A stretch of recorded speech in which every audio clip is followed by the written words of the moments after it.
यदि आप लोगों ने ह्यूमन डाइजेस्टिव सिस्टम के जो पार्ट 5 मैंने इससे पहले की क्लासेस पे पढ़ाया है, अगर आपने वो नहीं देखे हो तो आप उस पर जाकर इम्प्रूवमेंट एकेडमी में प्लेलिस्ट में जाकर देख सकते हो। ओके, तो जो ह्यूमन डाइजेस्टिव सिस्टम था उसमें मैंने आपको लीवर का थोड़ा सा ही काम बताया था, क्योंकि लीवर हमें अलग से पूरा एक चैप्टर पढ़ना था। ओके, लीवर में मैंने आपको सिर्फ इतना बताया था कि लीवर में बाइल जूस बनता है और बाइल जूस संचित कहाँ होता है, पित्ताशय में, मतलब गॉल ब्लैडर में, और गॉल ब्लैडर में से जो छोटी आंत का ग्रहणी वाला पार्ट है ड्यूडेनम, उसमें बाइल जूस एक नली के माध्यम से, उस नली का नाम क्या है, पित्त नली, पित्त नली के माध्यम से थोड़ा थोड़ा आकर ग्रहणी में मिल जाता है। ओके, तो जिस किसी ने भी हमारी प्रीवियस क्लास नहीं देखे हैं वो इम्प्रूवमेंट एकेडमी चैनल के प्लेलिस्ट में जाकर देख सकते हैं। ओके, तो स्टार्ट करते हैं हमारा सेशन लीवर। ये जो डायग्राम बना हुआ है इस पे ये जो इतना भाग है ये क्या है, लीवर। अब ये लीवर के दो पार्ट हैं। लीवर को बीच से दो भागों में विभाजित कौन करता है, इसका नाम है लिगामेंट्स। अब आपको डायग्राम पे एक इमेज शो हो रही है, उस पे लीवर के पार्ट्स के बारे में दिया हुआ है, तो आप उससे नोट कर लीजिए या स्क्रीनशॉट्स ले लीजिए। ओके, अब हम लोग देखते हैं कि जो लीवर है उसका वजन कितना होता है, तो 1.5 kg, मतलब 1500 ग्राम या 1.5 kg। और ये जो वजन है ये पुरुषों में होता है। ओके, और जितनी भी वुमेन हैं उनमें लीवर का वजन 1300 या 1400 ग्राम के समथिंग होता है। मतलब पुरुषों में लीवर का वजन ज़्यादा होता है और महिलाओं में लीवर का वजन थोड़ा कम होता है पुरुषों की अपेक्षा। ओके, अब हम लोग देखते हैं कि लीवर में जो ब्लड आता है, मतलब लीवर को भी न्यूट्रिशन चाहिए, क्योंकि लीवर भी तो एक बॉडी का ऑर्गन है और उसे प्रॉपर वर्क करने के लिए पोषक तत्वों की आवश्यकता होती है। ओके, तो लीवर को पोषक तत्व कहाँ से प्राप्त होते हैं, और लीवर में जो शिरा होती है उसे क्या कहते हैं, धमनी होती है उसे क्या कहते हैं, ये देखते हैं। ओके, तो हमें चित्र में यहाँ पे दिख रहा है ये क्या है, हेपेटिक धमनी। अब हार्ट वाले चैप्टर में मैंने आपको बताई हूँ कि धमनियों में क्या होता है, प्योर ब्लड, मतलब शुद्ध ब्लड। शुद्ध ब्लड किसे कहते हैं, जिसमें ऑक्सीजन मिली हुई रहती है। अशुद्ध ब्लड किसे कहते हैं, जिसमें CO2 और जो हमारे शरीर के काम के मटेरियल नहीं होते हैं वो अशुद्ध ब्लड में मिले होते हैं। ओके, और जो शुद्ध ब्लड होता है उसमें ऑक्सीजन रहती है। अब ये ब्लड में ऑक्सीजन कैसे आती है, CO2 कैसे आती है, ये सब समझने के लिए आपको हार्ट वाली जो हमारी क्लास है प्लेलिस्ट में उसे देखना पड़ेगा एक बार। जिस किसी ने भी नहीं देखा है तो वो एक बार जाकर देख ले। ओके, अब ये जो लीवर होता है इसका कलर कैसा होता है, तो चॉकलेटी कलर का होता है। ये लीवर का कलर चॉकलेट कलर का होता है। ओके, और एक क्वेश्चन ये है, मोस्ट IMP क्वेश्चन, कि जो हमारा लीवर है वो शरीर की सबसे बड़ी ग्रंथि है। सबसे बड़ी ग्रंथि है ये सभी को याद रहता है, लेकिन ये सबसे बड़ी बाह्य स्त्रावी ग्रंथि है या अंतः स्त्रावी ग्रंथि है। तो इसका आंसर क्या होगा, लीवर या यकृत जो है शरीर की सबसे बड़ी बाह्य स्त्रावी ग्रंथि है। अब सबसे बड़ी अंतःस्रावी ग्रंथि कौन सी है? तो थायराइड ग्रंथि। थायराइड ग्रंथि इंग्लिश नाम है, मतलब थायराइड ग्लैंड इंग्लिश नाम है, और थायराइड ग्रंथि का हिंदी में नाम होता है अवटु ग्रंथि। हम लोग ये थायराइड ग्रंथि के बारे में पूरा एक चैप्टर ग्रंथियों वाले टॉपिक पे आगे जो नेक्स्ट वीडियो डालेंगे उस पे कवर करेंगे। ओके, हाँ, तो हम लोग कहाँ तक पहुँचे थे?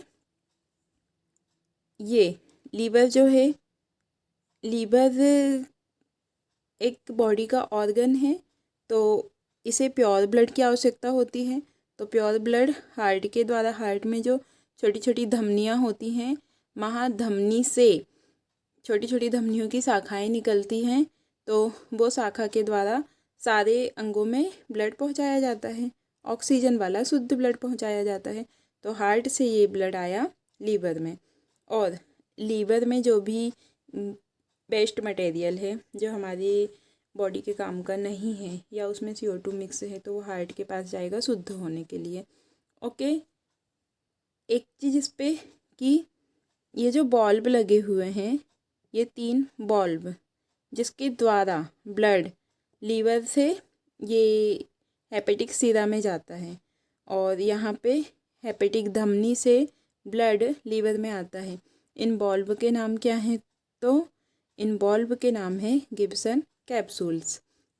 क्वेश्चन ऐसा पूछा जाता है कि गिब्सन कैप्सूल कहाँ पाए जाते हैं? तो इसका आंसर क्या होगा? लीवर में। ये एक प्रकार के बल्ब होते हैं। ओके, अब ये हेपेटिक धमनी है और ये हेपेटिक सिरा है। सिरा में अशुद्ध ब्लड होता है और धमनी में शुद्ध ब्लड होता है। अब यहाँ पे जो वर्ड लिखा है हेपेटिक, हेपेटिक वर्ड कहीं भी दिख जाए, इसका मतलब होता है कि ये लीवर की बात कर रहा है। जैसे हम लोग लीवर के अध्ययन को बोलते हैं हेपेटोलॉजी। ओके, तो हेपेटो वर्ड आया, मतलब लीवर का अध्ययन होता है हेपेटोलॉजी।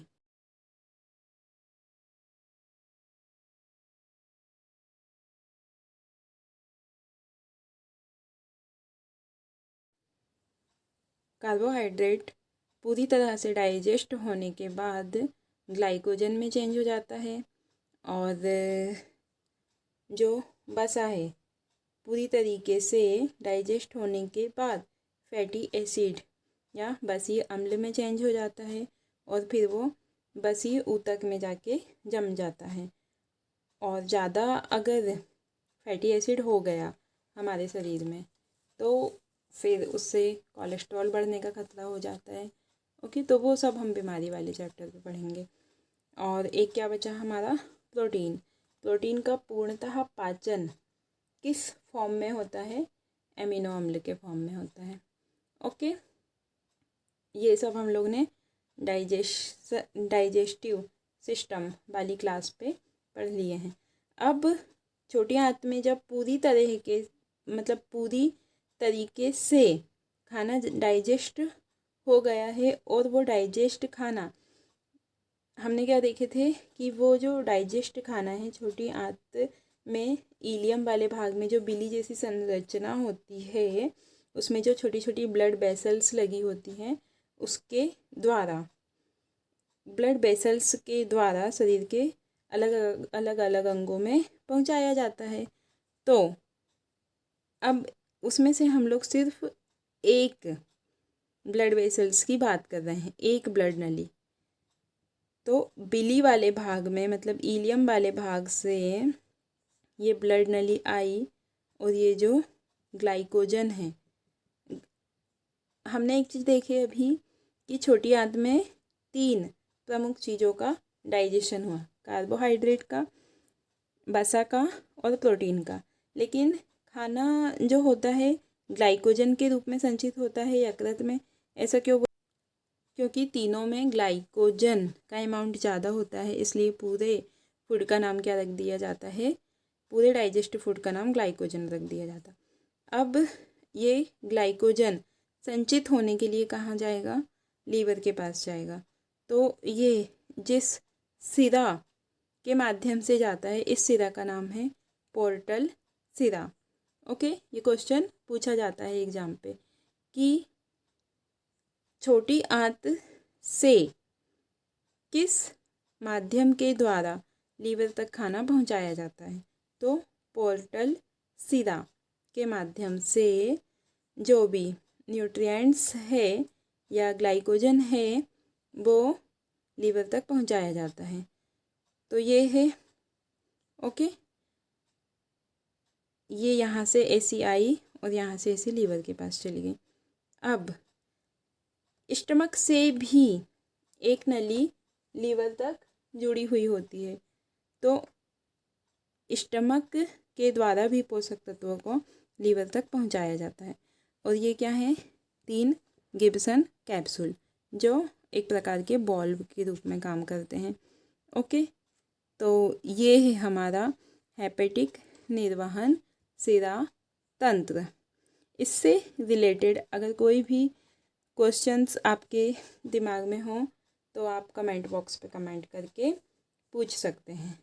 और हमारे चैनल के बारे में, ऑफलाइन वीडियोस के बारे में या पीडीएफ के बारे में, नोट्स के बारे में अगर आप लोगों को इन्फॉर्मेशन चाहिए तो स्क्रीन पे जो नंबर लिखा हुआ है आप उससे कॉल करके आपके जो भी डाउट्स हैं वो पूछ भी सकते हैं। और पीडीएफ नोट्स वगैरह के बारे में जो भी इन्फॉर्मेशन चाहिए आप उससे ले सकते हैं। ओके, तो अब हम लोग देखते हैं लीवर के कार्य।